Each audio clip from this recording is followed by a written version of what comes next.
ప్రకాశం జిల్లా ఒంగోలులో political fight తారాస్థాయికి చేరింది.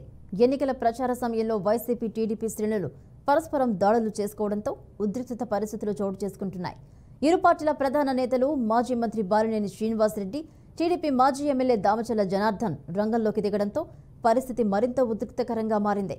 ఈ ఘటనలో ఇరు వర్గాలకు చెందిన వారికి గాయాలయ్యాయి. ఒంగోలులోని సమతానగర్లో ప్రారంభమైన ఈ గొడవ కాస్త ఒంగోలు రిమ్స్ వరకు చేరింది. సమతానగర్ ప్రచారం నిర్వహించారు వైసీపీ అభ్యర్థి బాలినేని శ్రీనివాసరెడ్డి కోడలు కావ్యారెడ్డి. అయితే ఆమె ప్రచారాన్ని ఓ అపార్ట్మెంట్లోని మహిళలు అడ్డుకున్నారు.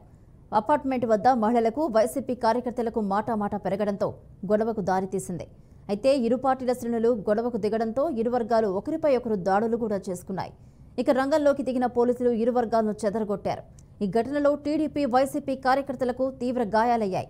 టీడీపీ కార్యకర్తపై దాడికి పాల్పడ్డ వైసీపీ కార్యకర్తలను అరెస్ట్ చేయాలంటూ ఎస్పీ కార్యాలయం వద్దకు ఒంగోలు టీడీపీ ఎంపీ అభ్యర్థి మాగుంట శ్రీనివాసరెడ్డి, అసెంబ్లీ అభ్యర్థి దామచల్ల జనార్దన్ ఆందోళనకు దిగడంతో ఉద్రిక్తత చోటు చేసుకుంది.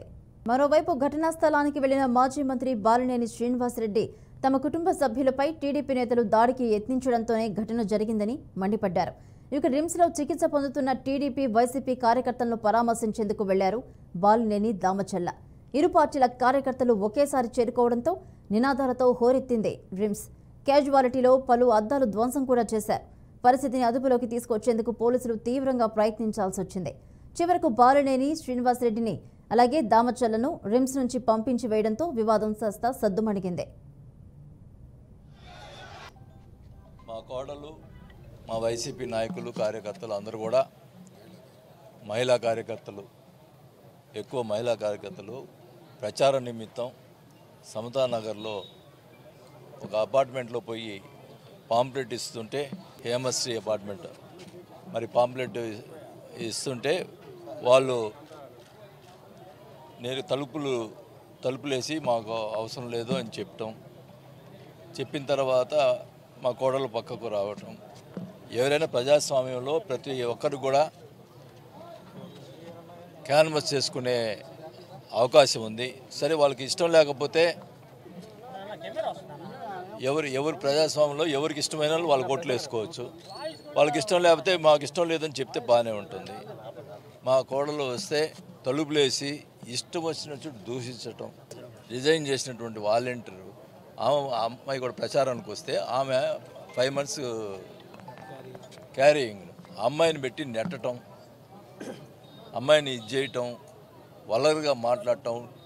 ఏమే నువ్వు ప్రచారానికి వచ్చావు, వాలంటీర్గా ఉండి నువ్వు ప్రచారానికి వచ్చావు ఏంటి అని చెప్పి అమ్మాయి ఫోటోలు తీసి గందరగోళం చేసి చేయటం, వరస్ట్గా బిహేవ్ చేయటం, ఈ రకంగా వాళ్ళని ఇచ్చేయటం. నిజంగా నేను చెప్తున్నా, గతంలో కూడా వాళ్ళ అధికారంలో ఉన్నప్పుడు నేను కమ్మపాలెం పోయినప్పుడు